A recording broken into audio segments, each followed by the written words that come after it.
You may remember Russell Weston Jr. as the man accused of storming the U.S. Capitol last summer, killing 2 police officers. At the time, no one knew how deranged he was. But now we have a videotaped interview with Weston. It is a rare look into the tortured mind of a psychotic killer. This trial may make legal history. Any day now, a federal judge will decide whether the government can force Weston to take antipsychotic medication against his will.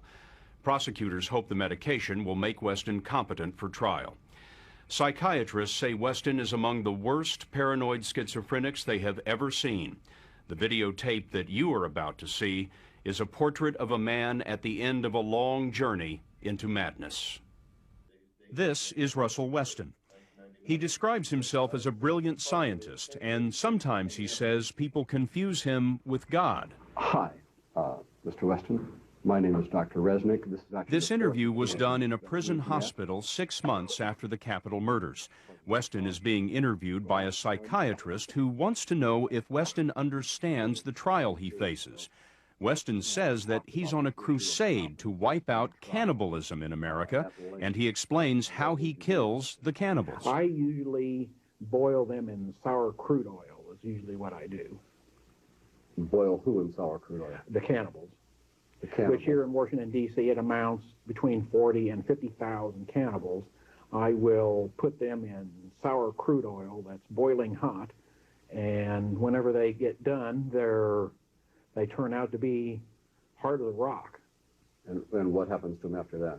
Well, they're usually deceased. Usually then I put a rope on them and I hang them up around Washington, D.C., and all of the rest of the people who see these blackened corpses all over town know that cannibalism will not be tolerated.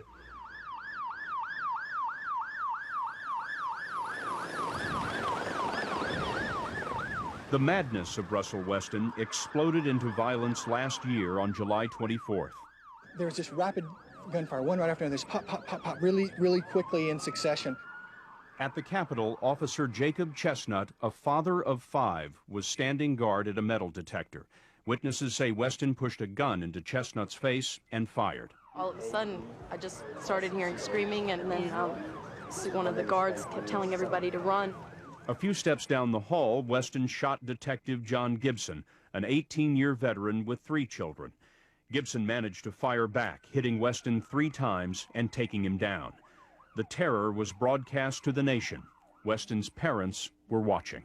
We are so sorry about what our son has done. We would never in our wildest dreams have thought he would have shot anyone. And we are so sorry for their families and the children they left. The attack was a national tragedy. It seemed a senseless assault with no motive behind the mayhem. But in the mind of Russell Weston, there was a motive. Weston explained to a government psychiatrist that on that day he was trying to reach what he calls the great safe of the United States Senate. Inside, Weston expected to find the controls of a time machine that he calls the Ruby satellite system. Weston explained that he invented the system for NASA, but that in recent years the government had been abusing the time machine, and if he didn't seize control immediately, the Earth would be destroyed. Weston says the time machine gives him immortality because of a feature he calls the time reverse sweep. When I become deceased, then that computerized system will kick in a program. That program will time reverse sweep me away. And when it sweeps me away, it will reverse me back to a point where I am no longer deceased. Okay. It will time reverse me back to the point where I am no longer deceased, and then that same system will act as like a transporter system, and it will put me right into the Ruby satellite system control. When we watch Russell Weston on that tape, what are we seeing? We're seeing someone with a brain disorder. Okay, schizophrenia is not about hard knocks growing up or about bad mothering. It's a brain disorder that renders him unable to separate fact from fiction. Xavier Amador is a psychologist and a leading authority on schizophrenia. He was instrumental in the defense of another infamous schizophrenic, Ted Kaczynski, the Unabomber. What is it like to be Russell Weston? It is, at times, probably incredibly exciting. His delusions are such that he feels really important. He has some grandiose delusions. And at other times, incredibly frightening. This is somebody who believes that there have been implantations in his teeth that are controlling him, that satellites are controlling him and other people, that his life is in danger. Shortly after the shootings, we talked to Weston's parents, Russell and Arba Joe. They said their son feared even them. He thought that we were trying to kill him with the explosives in his television box that, you know, we get from our microwave cable. And his mother, you know, we tried to explain to him that none of that was true, but he was scared to death that somebody was trying to kill him. Weston grew up in rural Illinois, a C student with a talent for fixing machines. 13 years ago, at the age of 29, he was diagnosed as a paranoid schizophrenic. He was in and out of mental hospitals. Usually, he refused to take his medication. Like most schizophrenics, he was not considered dangerous because he'd never hurt anyone. As a young man, he traveled to Montana and lived isolated in a cabin. Ironically, he was only 40 miles from Ted Kaczynski's shack. He never met the Unabomber, but when Kaczynski was arrested, Weston watched the coverage day and night, and his paranoia deepened. You just don't know what happened, you know, what went wrong, when did it go wrong, why. You just ask 1,000 questions and there's no answer to it. His delusions began to focus more and more on the U.S. government. In fact, the U.S. Secret Service interviewed Weston twice because he told them that President Clinton had sent a Navy commando to Illinois in order to kill him. Then, in 1996, Weston bought a new suit, told his parents goodbye, and drove from Illinois to Langley, Virginia, where he walked into the headquarters of the CIA and announced that he was there to apply for a job as the assistant director. My name is Rusty Weston. That's my name. Rusty Weston. I am a clone. A CIA agent interviewed Weston. That's Weston on the left. The interview occurred 2 years before the Capitol shootings. But by the way, you're also sworn to extreme secrecy on this too. By you knowing this story, most likely you will end up dying for it. The CIA apparently considered Weston harmless and sent him on his way. Weston is refusing to take his medication. The question now is whether drugs can make him competent to stand trial. Just listen to what he says about the judge in the case, Emmett Sullivan. I have found that Judge Sullivan was involved with black market racketeering, and murder and cannibalism also. That Judge Sullivan personally engaged in racketeering, Yes. cannibalism, and murder. Yes. All right. And if that were true, how would that affect your trial in particular? I am seeking to expose that conduct and to thwart them from continuing in that conduct. Can he stand trial? Can he understand what's going on around him?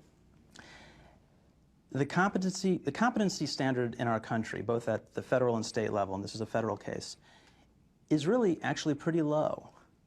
You basically have to be able to tell the difference between a judge and a grapefruit. I mean, you really just need to know some factual things. You need to be able to consult with your attorney.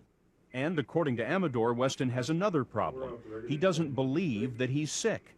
He's like about 50 to 60% of all people with schizophrenia. My research and other people's research show that these people have a syndrome called anosognosia. You see it in neurological disorders. So about half of all people with this illness have this anosognosia syndrome. They don't understand they're ill. Listen to how Weston reacts when he's asked if he would plead insanity on his lawyer's recommendation. If theoretically A.J. and Barry did recommend an insanity defense, would you go along with it? No. Why not? That is not advantageous to my position. Okay. First of all, do you perceive yourself as being mentally ill? No. All right. Is that the primary reason that you'd reject an insanity defense? That is correct, yes. Prosecutors want to force Weston to take antipsychotic medication. The government says there's a 70 to 75% chance that Weston will become competent. The prosecutors couldn't talk to us because the case is pending, but David Shurtler is a former federal prosecutor who headed up the Washington Homicide Division, the same division that's prosecuting Weston. What does it mean to involuntarily medicate him? Are you talking about strapping him down and putting an IV in his arm? Yes, involuntary medication in its most extreme form would involve restraining somebody, strapping them down, and forcibly, either through intravenous medication or through injections, providing them the medication that they need. What will happen if you're found not competent to stand trial? Then usually I get sent off to an institution someplace. And what happens to you there? Well, I stay there, and they drug the heck out of me until they figure that I'm ready to stand trial. And does anything happen to you besides being drugged? Oh, I've been murdered a few times. I've been murdered and cannibalized a few times. Murdered and cannibalized while Yes. in the hospital? Yes. So you don't see that as a very good outcome? Well, it's one of the, in other words, it's one of the possibilities. It's not likely that the medication will help all that much. It may restore him to legal competency, but he's still delusional, and he still has anosognosia.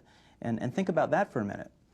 He doesn't want to pursue a mental illness defense and not guilty by reason of insanity defense because he has anosognosia. He doesn't know that he's ill. If he stands trial, he faces the possibility of the death penalty. Rusty Weston has long feared that the government was out to kill him, and for the first time in his life, he may be right.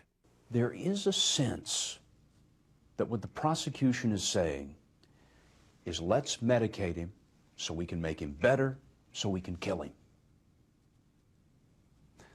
That's not the case. That's not what the prosecutors are doing here. They're taking the case in a logical, step-by-step way. And the first step in that process is to determine whether this guy can even stand trial, whether he's competent to stand trial. Until you decide that, there's no reason to even make the decision on whether you seek the death penalty or not. In past cases where mental capacity, mental illness has been an issue, they have chosen not to go death penalty. And when death is imposed, what will happen? Yeah. I will be, in other words, given the death sentence. In other words, I will be made to die. All right, and then?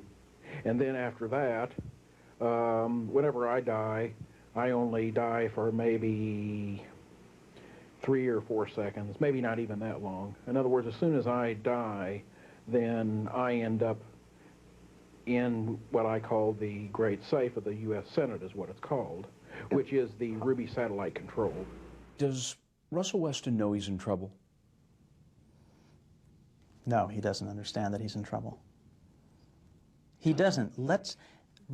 You really, if you go inside his head, he is on safe ground. This is a belief he's held for well over a decade, that he can control time. If it goes to a trial and that's what it is, and you know, that they say that he murdered people, that he wasn't mentally incompetent, we will accept whatever the jury comes. However heartbreaking it is, yeah. We will have to accept that because he did kill these 2 people. We know that the best that in this whole situation that we can even hope for is that he will be in a mental institution the rest of his life.